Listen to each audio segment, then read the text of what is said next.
अपने धर्म के अनुसार इबादत कर सकता है, पूजा कर सकता है, अपनी इबादत गाहों में बिना रोक टोक जा सकता है। आप अपने मजहब के हिसाब से, अपने धर्म के हिसाब से अपना लिबास पहन सकते हैं और अपने धर्म के हिसाब से आप पहनावा पहन सकते हैं और उस हिसाब से अपनी वेशभूषा जो होती है, अपनी पहचान, वो अपने धर्म के हिसाब से रख सकते हैं। कमीशन का गठन 2000 के अंदर दिल्ली के अंदर हुआ और देश 1947 में आजाद हुआ। 47 से लेकर 2000 तक लगभग 53 साल का अरसा गुजर गया। उस 53 सालों में ऐसी क्या वजह हुई, ऐसी क्या जरूरत पड़ी कि कमीशन का गठन करना? आपका डिस्ट्रिक्ट कोर्ट में उसकी सुनवाई में सीधी हाई कोर्ट के अंदर सुनवाई होती है, उससे नीचे उसके ऑर्डर को आप चैलेंज नहीं कर सकते। ये माइनॉरिटी कमीशन की पावर है। आप अपने अधिकार मांगे, वो अधिकार आपको नहीं मिले। कई जगह दंगे होते हैं, उन दंगों पे न्याय नहीं मिलता।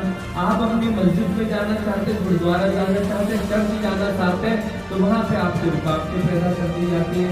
अगर कोई पुलिस आपकी नहीं सुनती, आपके खिलाफ कोई झूठी कार्रवाई होती है, तो कमीशन में आप आते हैं तो उसके खिलाफ भी आपके मजहब के नाम पे कोई गाली मिलता है तो आप कमीशन में हमारे पास आते हैं, तो हम उनके खिलाफ नोटिस संबंध जारी करकर उस संबंधित अधिकारी को बोलकर, पुलिस थाने में बोलकर उसके खिलाफ मुकदमा दर्ज कराते हैं। अगर आप कहीं सही, ये कमीशन से पावर है।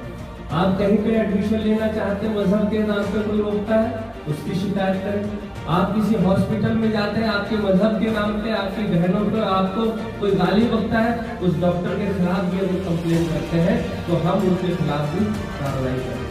48,000 रुपए तक सरकार आपको वापिस करके आपके खाते में देती है। इस योजना का लाभ हर घर में उठाना चाहिए, हर बच्चे को उठाना चाहिए। कि हम अगर मुस्लिम, सिख, ईसाई, बुद्धिस्ट, जैन और पारसी 6 धर्मों के लोगों को बात करें, अगर सबसे ज्यादा पिछड़ा पंथ है और सबसे ज्यादा पिछड़ों के लोग हैं तो वो सिर्फ मुस्लिम। राजू भाई की मेहनत से यहाँ पे सभी लोग इकट्ठे हुए, सभी मौजूद हजरात यहाँ पर मौजूद हैं। मैं उनका सभी का तहे दिल से इस्तेमाल करता हूँ।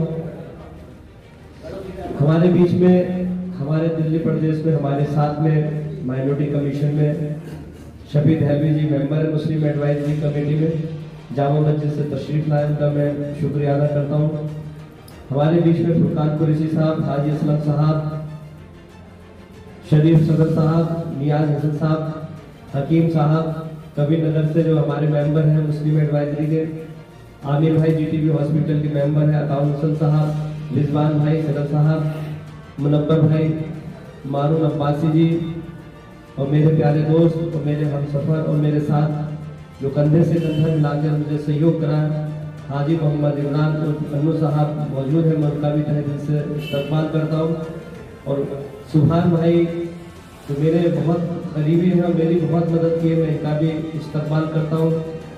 शाकिर रसूल साहब, इमरान भारती जी और यहाँ तमाम सभी साथी जो बैठे हैं, मैं सभी से परिचित हूँ। और मेरे साथी मोहम्मद अली जी, मैं उनका भी तहे दिल से इस्तकबाल करता हूँ।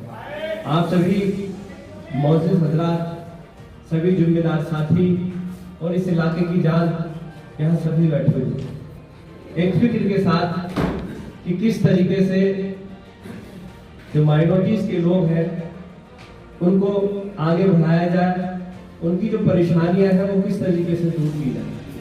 सबसे पहली जरूरत यह है कि हमें माइनॉरिटी कमीशन को समझने की जरूरत है कि अल्पसंख्यक आयोग है क्या और उसके कार्य क्या है। उसको समझने के लिए उसकी गहराई में जाना जरूरी है। दिल्ली अल्पसंख्यक आयोग, पहले ये जानना जरूरी है कि ये आयोग में कौन कौन से लोग, कौन कौन से धर्म इसमें शामिल किए गए हैं और इसका गठन किस लिए हुआ। जब तक हम नहीं समझेंगे कि इसका गठन क्यों हुआ, तब तक हमें इसके अधिकारों के बारे में नहीं पता लगता। दिल्ली अल्पसंख्यक आयोग में मुस्लिम, सिख, ईसाई, बुद्धिस्ट, जैन और पारसी के 6 धर्मों के लोगों को इसमें शामिल किया गया। इसलिए शामिल किया गया कि देश की आजादी के बाद हमारा कानून बना, उस कानून के अंदर सभी को समान अधिकार दिया गया है।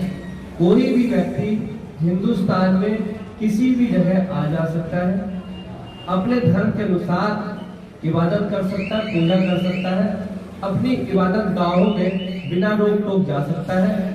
किसी भी हॉस्पिटल हो, स्कूल हो, यूनिवर्सिटी हो, कॉलेज हो, वहां पे आप एडमिशन ले सकते हैं, आपको वहां कोई नहीं रोक सकता। आप किसी भी दफ्तर में जा सकते हैं, किसी जगह भी खा सकते हैं। आप अपने मजहब के हिसाब से, अपने धर्म के हिसाब से अपना लिबास पहन सकते हैं और अपने धर्म के हिसाब से आप पहनावा पहन सकते हैं और उस हिसाब से अपनी वेशभूषा जो होती है, अपनी पहचान, वो अपने धर्म के हिसाब से रख सकते हैं। आप किसी भी जगह जाए, कोई आपको रोक नहीं सकता। ये हमारे कानून के अंदर ये हमें दिए अधिकार दिए गए। मगर ये सारे अधिकार मिलने के बावजूद ऐसी क्या वजह आई कि हमें कमीशन का गठन करना पड़ा। कमीशन का गठन 2000 के अंदर दिल्ली के अंदर हुआ और देश 1947 में आजाद हुआ। 47 से लेकर 2000 तक लगभग 53 साल का अरसा गुजर गया। उस 53 सालों में ऐसी क्या वजह हुई, ऐसी क्या जरूरत पड़ी कि कमीशन का गठन करना पड़ा। कमीशन का गठन जब हुआ, उसका मायने क्या है? कमीशन जो है उसके अंदर दीवानी शक्तियां होती हैं, दीवानी अदालत की कुछ जुडिशियल पावर होती है, एक जज की पावर होती है। वो अपने कमीशन के अंदर आपकी सुनवाई कर सकता है, किसी को सम्मन देकर कमीशन में बुला सकता है और वहाँ पे जो भी कोई ऑर्डर लिख लेगा वो ऑर्डर उसके खिलाफ या पक्ष में हो वो दे सकता है और किसी के ऊपर भी जुर्माना लगा सकता है। जो भी ऑर्डर कमीशन का लिख लेगा वो सीधा आपका डिस्ट्रिक्ट कोर्ट में उसकी सुनवाई में सीधी की सीधी हाई कोर्ट के अंदर सुनवाई होती है। उससे नीचे उसके ऑर्डर को आप चैलेंज नहीं कर सकते। ये माइनॉरिटी कमीशन की पावर है। वो कहां पे आपके इस्तेमाल में आती है कि जब कानून के अंदर हमें हिफाजत दी गई है तो कमीशन के गठन की जरूरत इसलिए पड़ी कि कहीं ना कहीं कोई ना कोई ऐसे सिस्टम के अंदर है कि जो माइनॉरिटीज के साथ नाइंसाफियां हो रही है। आप अपने अधिकार मांगे, वो अधिकार आपको नहीं मिले। कई जगह दंगे होते हैं, उन दंगों पे न्याय नहीं मिलता। आप अपनी मस्जिद में जाना चाहते हैं, गुरुद्वारा जाना चाहते हैं, चर्च जाना चाहते हैं, तो वहां पे आपकी रुकावटें पैदा कर दी जाती हैं। आपके खाने पे पाबंदियां लगा दी जाती हैं, आपके लिबास पे पाबंदियां लगा दी जाती है, आपके ऊपर छींटाकशी होती है, आपके धर्म को बदनाम किया जाता है, आपके धर्म को बुरा भला कहा जाता है। जब आप इसकी शिकायत करते हैं तो उसकी सुनवाई नहीं होती है। कहीं ना कहीं ऐसा तंत्र आता है कि आपको दबा दिया जाता है। उस दबी हुई आवाज को अगर आप बुलंद करना चाहते हैं, ऐसे लोगों के खिलाफ कार्रवाई करना चाहते हैं, तो कमीशन इसलिए बना है ताकि आपको कहीं न्याय ना मिले और उस न्याय से वंचित रहे तो आप कमीशन के अंदर शिकायत करें। तो कमीशन उन लोगों के खिलाफ सम्मन जारी करता है, नोटिस जारी करता है और उनके अपने दफ्तर में बुलाकर और जो पीड़ित परिवार है और जिसके लिए न्याय लेना है उन दोनों को आपस में बैठाल के बातचीत करता है और जो हल निकलता है तो ठीक है, नहीं तो उन व्यक्तियों के खिलाफ कानूनी कार्रवाई करने के लिए संबंधित अधिकारियों के पास में वो भेज देते हैं।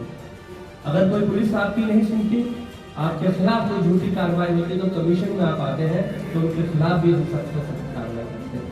आपके मजहब के नाम पे कोई गाली बनता है तो आप कमीशन में हमारे पास आते हैं तो हम उनके खिलाफ नोटिस सम्मन जारी कर उस संबंधित अधिकारी को बोलकर, पुलिस थाने में बोलकर उसके खिलाफ मुकदमा दर्ज कराते हैं अगर आप कहीं सही। ये कमीशन से पावर है। आप कहीं पे एडमिशन लेना चाहते हैं, मजहब के नाम पे कोई रोकता है, उसकी शिकायत करें। आप किसी हॉस्पिटल में जाते हैं, आपके मजहब के नाम पे आपकी बहनों पे आपको कोई गाली बकता है, उस डॉक्टर के खिलाफ भी अगर कंप्लेन करते हैं तो हम उनके खिलाफ भी कार्रवाई करते हैं। ये कमीशन के कार्य है, आपको समझने की कार्य। इसके अलावा जो दिल्ली सरकार की बहुत सारी योजनाएं हैं, उन योजनाओं का लाभ आप तक पहुंच रहा है या नहीं पहुंच रहा है, इसके लिए कमीशन मुस्तैदी के साथ काम करता है। जैसे दिल्ली की योजना में माननीय मुख्यमंत्री श्री अरविंद केजरीवाल द्वारा एक योजना है जिसके अंतर्गत आपका बच्चा किसी भी प्राइवेट स्कूल में पढ़ता हो। प्राइवेट स्कूल के अंदर एडमिशन लेने के 2 तरीके हैं। जो गरीब है या तो वो EWS कोटे के माध्यम से जाए और जो EWS कोटे के अंतर्गत जिनके एडमिशन नहीं होते हैं वो फीस देके अपने बच्चे को पढ़ाते हैं। मगर कहीं ना कहीं जानकारी ना होने की वजह से आप अपने बच्चों को एडमिशन नहीं कराते। पर आपने अगर कहीं एडमिशन करा भी दिया तो कुछ समय बाद, कुछ क्लास के बाद में, 5वीं के बाद में आप ये सोचते हैं कि मेरे बच्चे ने प्राइवेट स्कूल में पढ़ लिया है, अब हमारी हैसियत नहीं है कि हम उसकी पढ़ाई को जारी रखें, तो घबराने की जरूरत नहीं है। पहली से लेकर 12वीं तक क्लास के बच्चों की फीस सरकार आप लोगों को वापस कराती है। ये इस योजना है। आपको कुछ नहीं करना, आपको 3 लाख रुपए तक का इनकम सर्टिफिकेट बनाना है, जो बहुत आसानी से बन जाता है, उसके अंदर कोई दुश्वारियां नहीं है। 3 लाख रुपए का इनकम सर्टिफिकेट बनवाइए।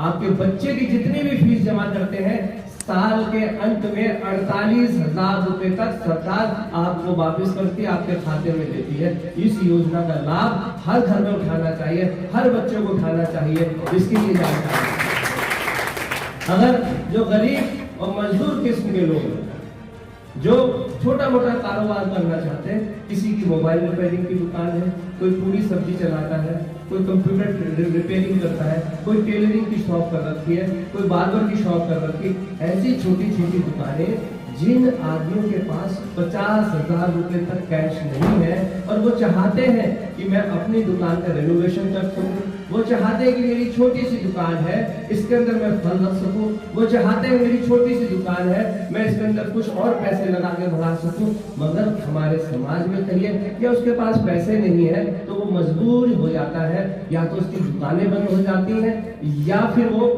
कारोबार में तरक्की करने के लिए उसके पास पैसे नहीं है, तो वो अपना मायूसी के साथ में जितना उसके पास साधन है उस हिसाब से काम करता है। मगर माननीय मुख्यमंत्री श्री अरविंद केजरीवाल द्वारा एक योजना है, 50,000 रुपए तक का लोन बिना किसी गारंटी के आपको देती है। आपने कुछ नहीं करना, आपकी दुकान किराए की हो या अपनी, एक प्रूफ चाहिए, पहचान पत्र, आधार कार्ड और 3 लाख रुपए तक का इनकम सर्टिफिकेट चाहिए। वो किसी एसडीएम से नहीं बनाना, किसी तहसीलदार से नहीं बनाना, आपने एक एफिडेविट में सेल्फ डिक्लेरेशन देनी है कि मेरी 3 लाख रुपए तक की इनकम है।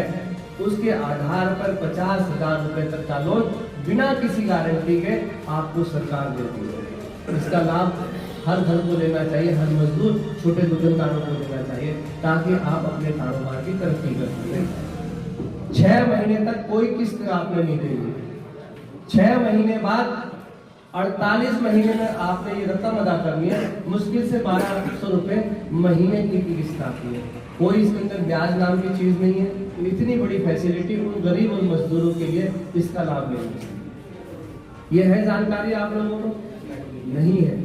इसकी वजह है कि हम कुछ समझने की कोशिश नहीं करते। मैं हूँ, छोटी छोटी मीटिंग्स कर रहा हूँ, मैं हाथ पैर जोड़ता हूँ, बच्चन भाई मुझसे मिलने आए और वो कहने लगे कि भाई मैं मिलना चाहता हूँ। मैंने मेरा भी मकसद है कि मैं अपने लोगों को, माइनॉरिटीज के लोगों को जगाना चाहता हूँ, एक मेरी मीटिंग करता हूँ। कहने कितने लोग होने चाहिए?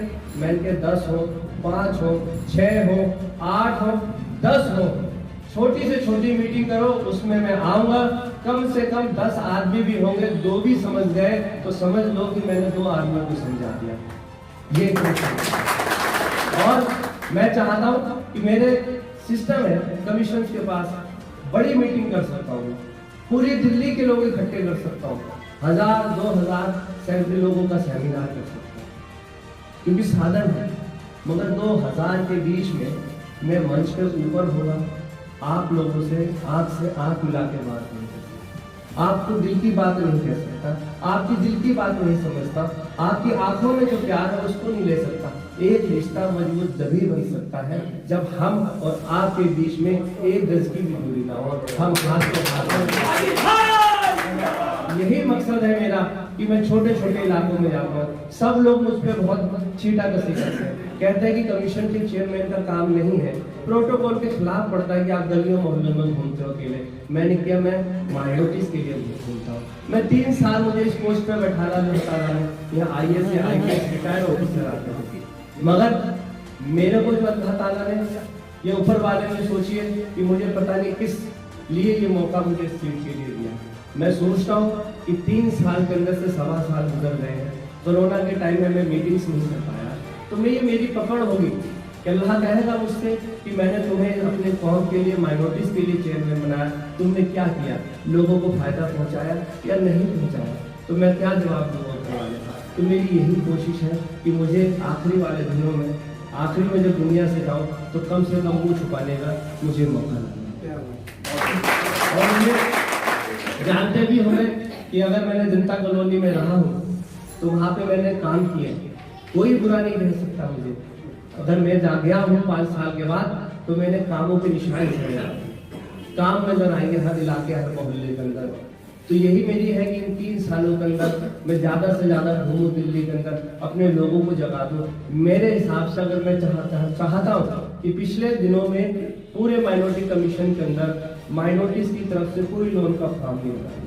SC, ST, OBC के पास फंड खत्म हो गया, कितना लोन ले लिया, और माइनॉरिटीज की तरफ से सिर्फ 10 फॉर्म पूरे साल के अंदर भरे गए। तो आप समझ लीजिए कि अल्पसंख्यक आयोग या अकलियत के लोग कितने जागरूक हैं कि पूरे साल में 10 लोग अप्लाई करते हैं, जहां पे कम से कम 1000 लोगों को अप्लाई करना चाहिए। मैं आपसे गारंटी देता हूं कि आप अपने इलाके में जगह तलाश कीजिए, मैं लोन मेला लगवाऊंगा। जगह तलाश कर दीजिए, मैं इंस्टीट्यूट खोल के दूंगा। जगह तलाश करके दीजिए, मैं फ्री कोचिंग सेंटर आपको दूंगा। आने वाले समय में हमारे प्रोग्राम्स बन चुके हैं। मैं बच्चियों के लिए कढ़ाई, बुनाई, computer training centre, beauty parlour centre, इस तरीके से अपनी बच्चियों के लिए देंगे ताकि वो अपने पैरों पे खड़े हो जाए और कारोबार कर सके, छोटे छोटे काम कर सके, ताकि वो बच्चे किसी के आगे मोहताज ना रहे। इस तरीके से मैं सेंटर खोलना चाहता हूँ। 9वीं 10वीं क्लास के बच्चों के लिए और 11वीं 12वीं के बच्चों के लिए हम फ्री ट्यूशन सेंटर खोलेंगे। करदमपुरी में 1 और 1 ट्रेनिंग सेंटर, 2 सेंटर आप यहाँ करदमपुरी के अंदर खोलेंगे ताकि अकलियतों के लोगों को भला हो सके। देखिए, आपको समझना पड़ेगा इस चीज को कि हम अगर मुस्लिम, सिख, ईसाई, बुद्धिस्ट, जैन और पारसी 6 धर्मों के लोगों को बात करें, अगर सबसे ज्यादा पिछड़ापन है और सबसे ज्यादा पिछड़े हुए लोग हैं तो वो सिर्फ मुस्लिम हैं, क्योंकि ये मुख्य धारा से कट चुके हैं, एक दूसरे से बहुत दूर जा चुके हैं। हमारे कारोबार इतने अच्छे नहीं हैं कि हम कह सके लोगों की मदद कर सके। आज मदद की बात आती है, कितनों की कैसे मदद कर सकते हैं? 100, 500, 1000, 2000, 5000, कब तक बोझ उठाओगे आप? कब तक मदद एक दूसरे की करते रहोगे? अगर कोई मदद कर सकता है तो वो सरकार कर सकती है। सरकार आपके इलाकों में स्कूल खोल सकती है, हॉस्पिटल खोल सकती है, क्लिनिक खोल सकती है, मगर हम सब मिलके चाहे, पूरी करदमपुरी चाहे तो एक अस्पताल, एक क्लिनिक, एक स्कूल नहीं खोल सकते।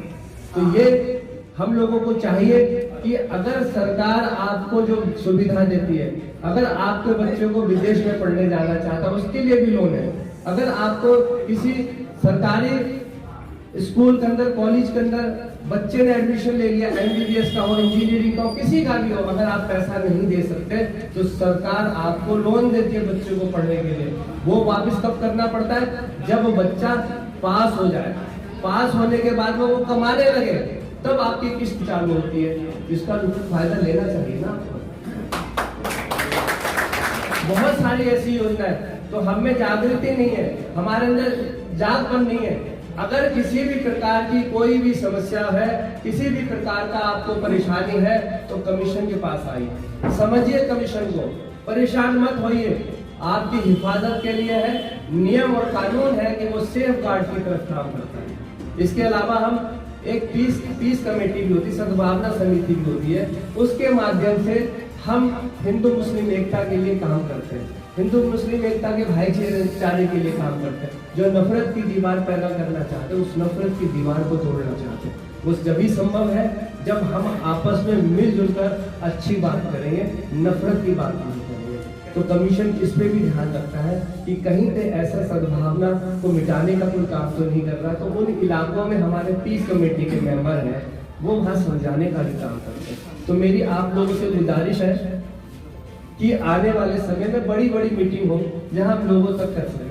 और दूसरी चीज है, मैंने भी एक कहा था कि जिस तरीके से हम आवाम तक, 1 मिनट में मैं बात खत्म करता हूँ, कि हम घर घर तक अपनी बात को किस तरीके से पहुंचा सकते हैं। उसका एक माध्यम है कि हमारे जो पर्चे हैं वो अगर घर तक पहुंच जाए तो हर घर का बच्चा पढ़ेगा, हर घर के पेरेंट्स उसको पढ़ेंगे, तो इलाके में सवाल जवाब भी चालू हो सकते हैं। आप अपने विधायक जी से भी बात कर सकते हैं, आप अपने काउंसलर से भी बात कर सकते हैं कि ये योजनाएं हमारी निकली हुई हैं, इनका फायदा हम तक कैसे पहुँचेगा। तो ये पर्ची अगर घर तक पहुंच जाए, घर पहुंचने का एक ही माध्यम है, हम आपस में मिलकर बहुत कम पहुंचा सकते हैं।